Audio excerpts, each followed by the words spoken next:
Good morning, class 12th. I hope principle and process of biotechnology is very much clear. Okay.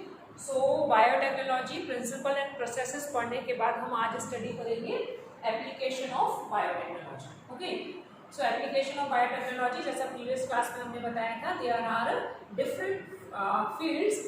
It may be medicine, it may be agriculture, it may be molecular biology, it may be diagnostic technique. The recombinant DNA technology is very useful. Okay.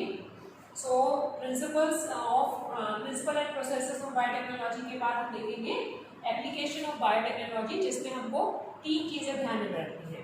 What are the approach of application of biotechnology? Number 1 is provide optimal catalyst, है ना. एक अच्छे से अच्छा catalyst हम provide करवाएंगे जो कि किसी भी फिजियोलॉजिकल प्रोसेसेस को कंप्लीट करेगा या रिकॉम्बिनेंट प्रोटीन्स बनाने में हेल्प करेगा. Second, maintenance of sterile conditions, है ना. स्टेराइल कंडीशंस को मेंटेन करना है ताकि हमारा recombinant proteins without any contamination, without any germs बन सके. And third one is production of genetically modified organism.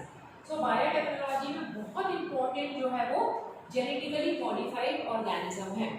So genetically modified organism that is a organism in which the alteration of genes takes place.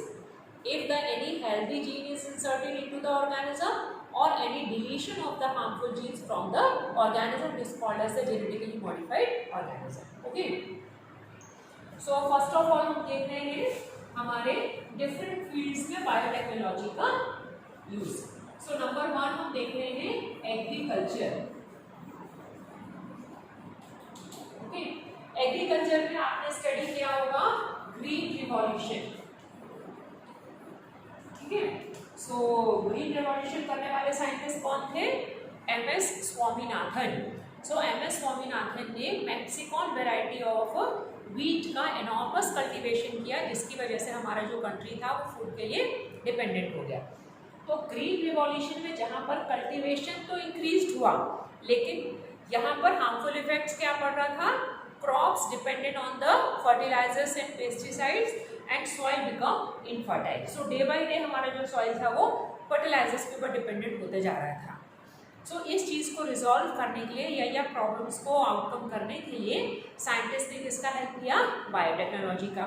सो अभी तक जो हम लोग harmful chemicals use करते थे in the place of fertilisers, in the place of pesticides और insecticide, तो वहाँ पर हम लोग यूज करने लगे हैं बायोटेक्नोलॉजी से बने हुए पेस्टिसाइड्स या बायोटेक्नोलॉजी से बने हुए इंसेक्टिसाइड एंड फर्टिलाइजर्स. सो इसी केस में हमको एक एग्जाम्पल स्टडी करना है. Number 1 is BT cotton. ठीक है. अब ये बीटी कॉटन क्या है या बीटी क्या है? Bacillus thuringiensis.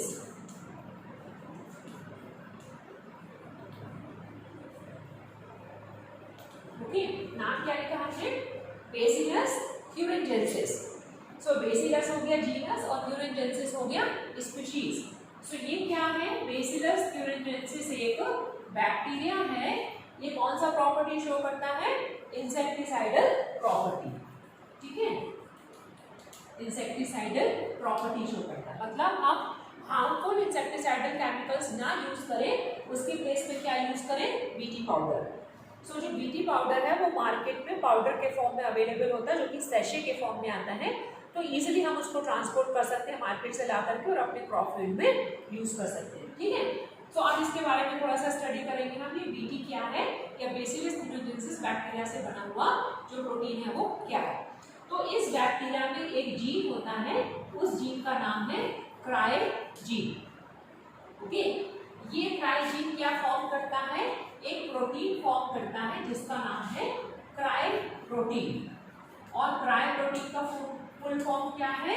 Crystal protein. ठीक है. तो आप दोनों ही क्राई हैं, ये भी क्राई है और ये भी क्राई है. सो ये क्राई हमने कैसे लिखा? स्मॉल लेटर्स में. और ये क्राई हमने कैसे लिखा? ब्लॉक लेटर्स में.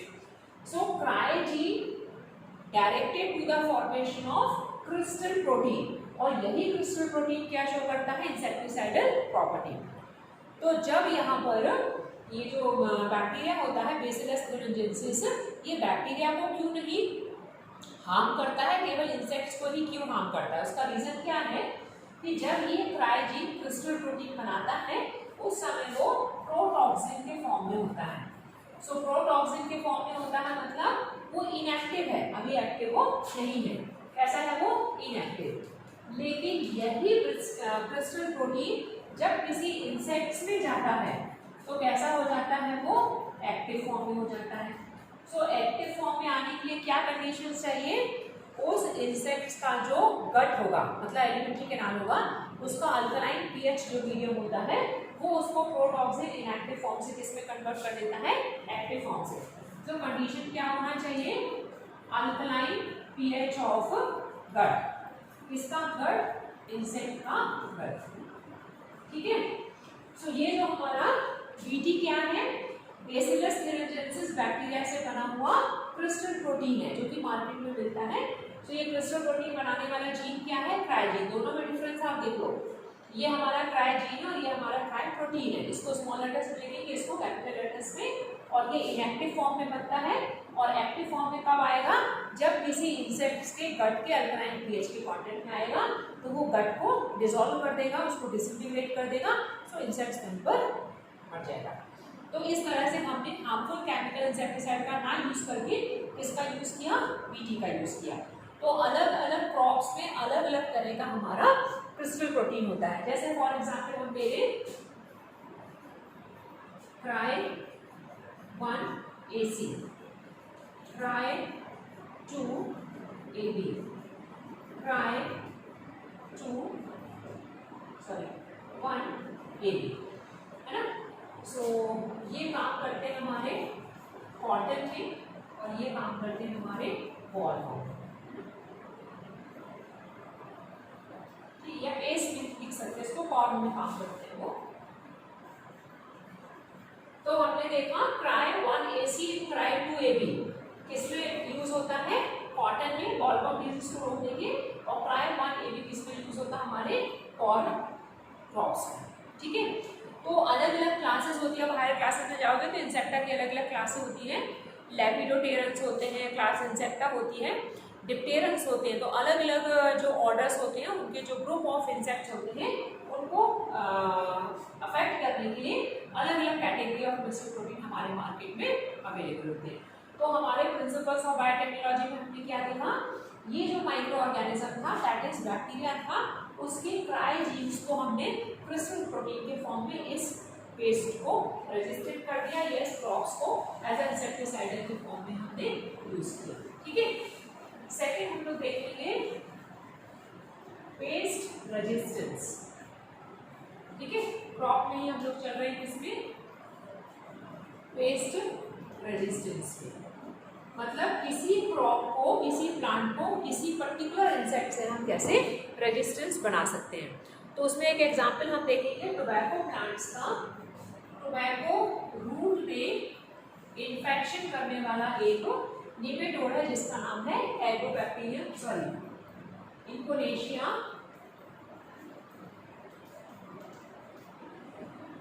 इंकोनेशिया नाम का एक निमेटोड है जो कि टोबैको रूट में इन्फेक्शन कॉज करता है।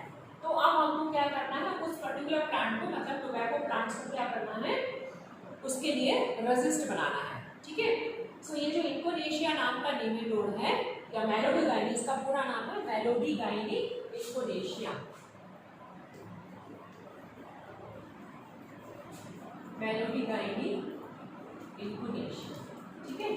सो ये जो मेलोडीगाइनी इंकोनेशिया निमेटोड है, ये एक निमेटोड है जो कि टोबैको प्लांट्स में फ्रूट इन्फेक्शन कॉज कर रहा है ना। तो हमको क्या करना है? इस प्लांट को रेजिस्ट बना देना है।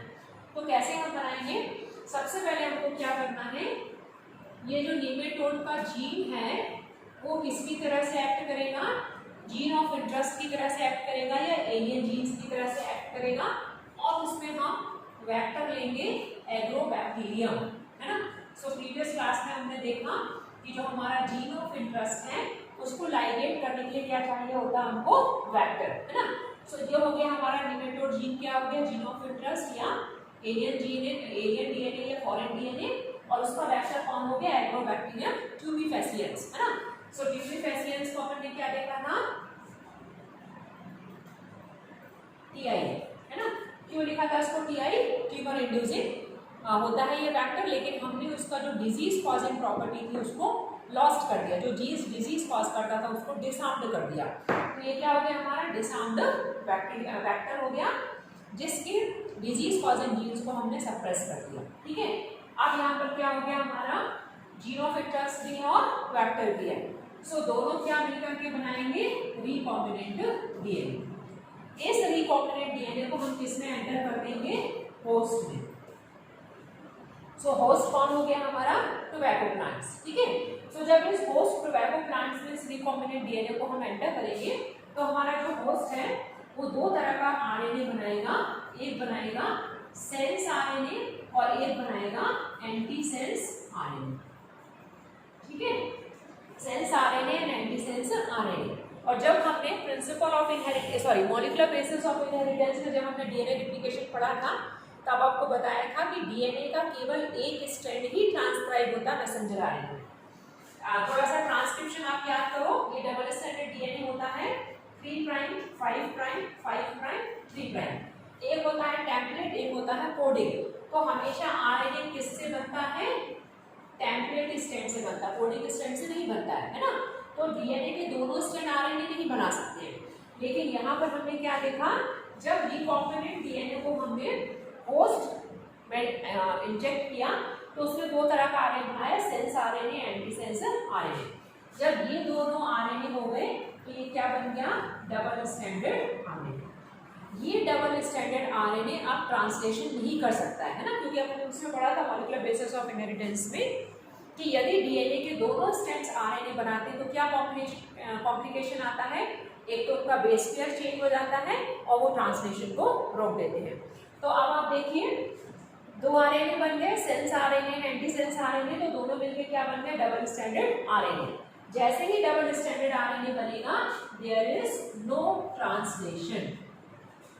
अब ट्रांसलेशन नहीं हो सकता।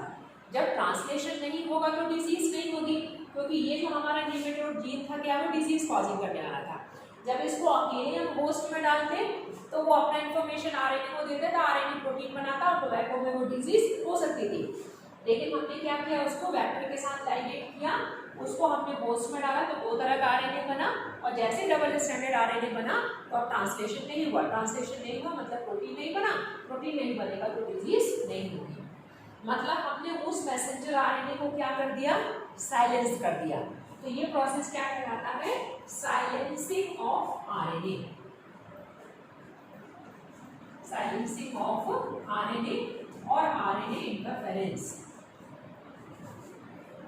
It is also called as RNA interference, है ना। मतलब हमने क्या किया, आरएनए को इंटरफियर कर दिया कि अब वो आगे प्रोटीन नहीं बना सकता क्योंकि ट्रांसलेशन नहीं हो सकता, या हमने मैसेंजर आरएनए को साइलेंस कर दिया। सो पेस्ट रेजिस्टेंस में हमने क्या किया, एक बार और रिवाइज करते हैं हम लोग। पेस्ट रेजिस्टेंस करना मतलब प्लांट्स को किसी पर्टिकुलर पेस्ट के लिए रेजिस्टेंस बनाना, ओके। क्योंकि हम बार बार उसको इंसेक्टिसाइड नहीं देना चाह रहे, प्लांट को रेजिस्टेंस बनाना देना चाह रहे। तो उसके लिए हमारा जो पॉजिटिव ऑर्गेनिज्म था वो क्या था? एक निमेटोड है मेलोडिगाइनी इंकोनेशिया। ये टोबैको प्लांट्स में रूट इन्फेक्शन करता है। तो हमने बायोटेक्नोलॉजी की हेल्प से क्या ले लिया, निमेटोड जीन को ही हमने मान लिया जीन ऑफ इंटरेस्ट या एलियन डीएनए, उसको लाइगेट कर दिया हमने वेक्टर से। वेक्टर कुछ भी हो सकता था, प्लाज्मिड हो सकता था, बैक्टीरियोफेज हो सकता था, या हमने ये नया वेक्टर लिया एग्रोबैक्टीरियम ट्यूबिफेसियंस, जिसके डिजीज कॉजिंग जीन्स को हमने सप्रेस कर दिया। ये दोनों मिलकर क्या बना लिए? Recombinant DNA. रिकॉम्बिनेंट डीएनए को हमने इंजेक्ट करवाया होस्ट में, तो दो आरएनए बना, sense RNA anti sense RNA, that is क्या बन गया? Double stranded RNA. और हमेशा ये रूल है कि डबल स्ट्रैंडेड आरएनए अब ट्रांसलेशन नहीं कर सकता। ट्रांसलेशन नहीं करेगा तो टोबैको में डिजीज कॉज नहीं होगी। तो ये हमारा किस प्रिंसिपल पे काम किया? Silencing of RNA. हमने आरएनए को साइलेंस कर दिया, या आरएनए इंटरफेरेंस मतलब आरएनए जो प्रोटीन बनाने वाला था उस प्रोसेस को हमने इंटरफियर कर दिया। So this is the second application of biotechnology in the agriculture field, okay.